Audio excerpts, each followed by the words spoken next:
പൂർണ്ണ ഗർഭിണിക്ക് ചികിത്സ നിഷേധിച്ചതിനെ തുടർന്ന് ഗുരുതരാവസ്ഥയിൽ വെന്റിലേറ്ററിലായിരുന്ന നവജാത ശിശു മരിച്ചു. പുതുപ്പാടി സ്വദേശി ഗിരീഷ് ബിന്ദു ദമ്പതികളുടെ കുഞ്ഞാണ് മരിച്ചത്. ഗൈനക്കോളജി ഡോക്ടർ ഇല്ലാത്തതിനാൽ കുട്ടി പുറത്തേക്ക് വരാതിരിക്കാൻ അടിവസ്ത്രം ഉപയോഗിച്ച് കെട്ടിയത് നിമിത്തം കുട്ടിയുടെ തലയ്ക്ക് ക്ഷതമേറ്റിരുന്നു.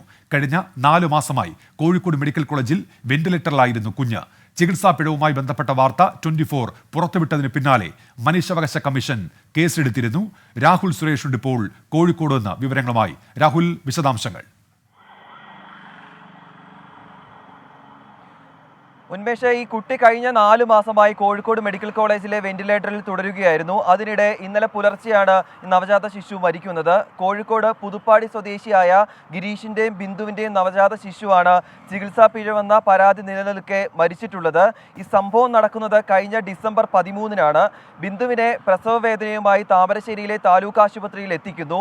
അവിടെ ഗൈനക്കോളജി ഡോക്ടർ ഇല്ല എന്ന പേരിൽ ഈ ബിന്ദുവിനെ കോഴിക്കോട് മെഡിക്കൽ കോളേജിലേക്ക് റെഫർ ചെയ്യുകയായിരുന്നു. അതിനിടയിലാണ് കുട്ടി പുറത്തേക്ക് വരാൻ തുടങ്ങിയത്. വേണ്ടത്ര ചികിത്സ നൽകുന്നതിന് പകരം അടിവസ്ത്രം ഊരിയ ശേഷം ഈ കുട്ടി പുറത്തേക്ക് വരാത്ത രീതിയിൽ കെട്ടിവെച്ചു. കോഴിക്കോട് മെഡിക്കൽ കോളേജിൽ എത്തിയപ്പോഴാണ് പ്രസവം നടക്കുന്നത്. പക്ഷേ ഈ തുണി വെച്ച് കെട്ടിയത് മൂലം കുട്ടിയുടെ തലയ്ക്ക് ഗുരുതരമായി ക്ഷതമേറ്റിരുന്നു. ആ നിമിഷം മുതൽ ഇന്നലെ വരെ കുട്ടി വെന്റിലേറ്ററിൽ തുടരുകയായിരുന്നു. അങ്ങനെയാണ് മരിക്കുന്നത്. ഈ സംഭവവുമായി ബന്ധപ്പെട്ട് ആരോഗ്യവകുപ്പ് മന്ത്രിക്ക് ഉൾപ്പെടെ പരാതി നൽകുകയും ചെയ്തിരുന്നു. അതിനിടയിൽ കൂടിയാണ് നമ്മൾ ഈ വാർത്ത പുറത്തുവിടുന്നത്. 24 വാർത്തയ്ക്ക് പിന്നാലെ മനുഷ്യാവകാശ കമ്മീഷൻ കേസെടുക്കുകയും കോഴിക്കോട് DMOയോട് റിപ്പോർട്ട് തേടുകയും ചെയ്തിരുന്നു. എന്നാൽ മനുഷ്യാവകാശ കമ്മീഷനുമായി നമ്മൾ ബന്ധപ്പെടുമ്പോൾ DMO ഇതുവരെ റിപ്പോർട്ട് നൽകിയിട്ടില്ല എന്നാണ് പറയുന്നത്. വീണ്ടും DMOയോട് റിപ്പോർട്ട് തേടുമെന്ന് മനുഷ്യാവകാശ കമ്മീഷൻ അറിയിച്ചിട്ടുണ്ട്. അതോടൊപ്പം തന്നെ ഈ സംഭവവുമായി ബന്ധപ്പെട്ട് താമരശ്ശേരി പോലീസിനും കുടുംബം പരാതി നൽകിയിരുന്നു. ഈ പരാതിയിലും യാതൊരു നടപടിയും ഇതുവരെയും ഉണ്ടായിട്ടില്ല എന്നാണ് പറയുന്നത്.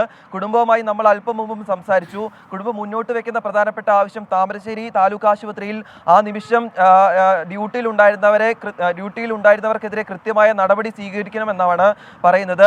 ഒരു കുട്ടി മരിച്ച സംഭവമാണ്. എന്താണെങ്കിലും കാര്യമായ ചികിത്സാ പിഴവ് ഈ സംഭവത്തിൽ ഉണ്ടായിട്ടുണ്ടെന്നാണ് കുടുംബം ആരോപിക്കുന്നത്.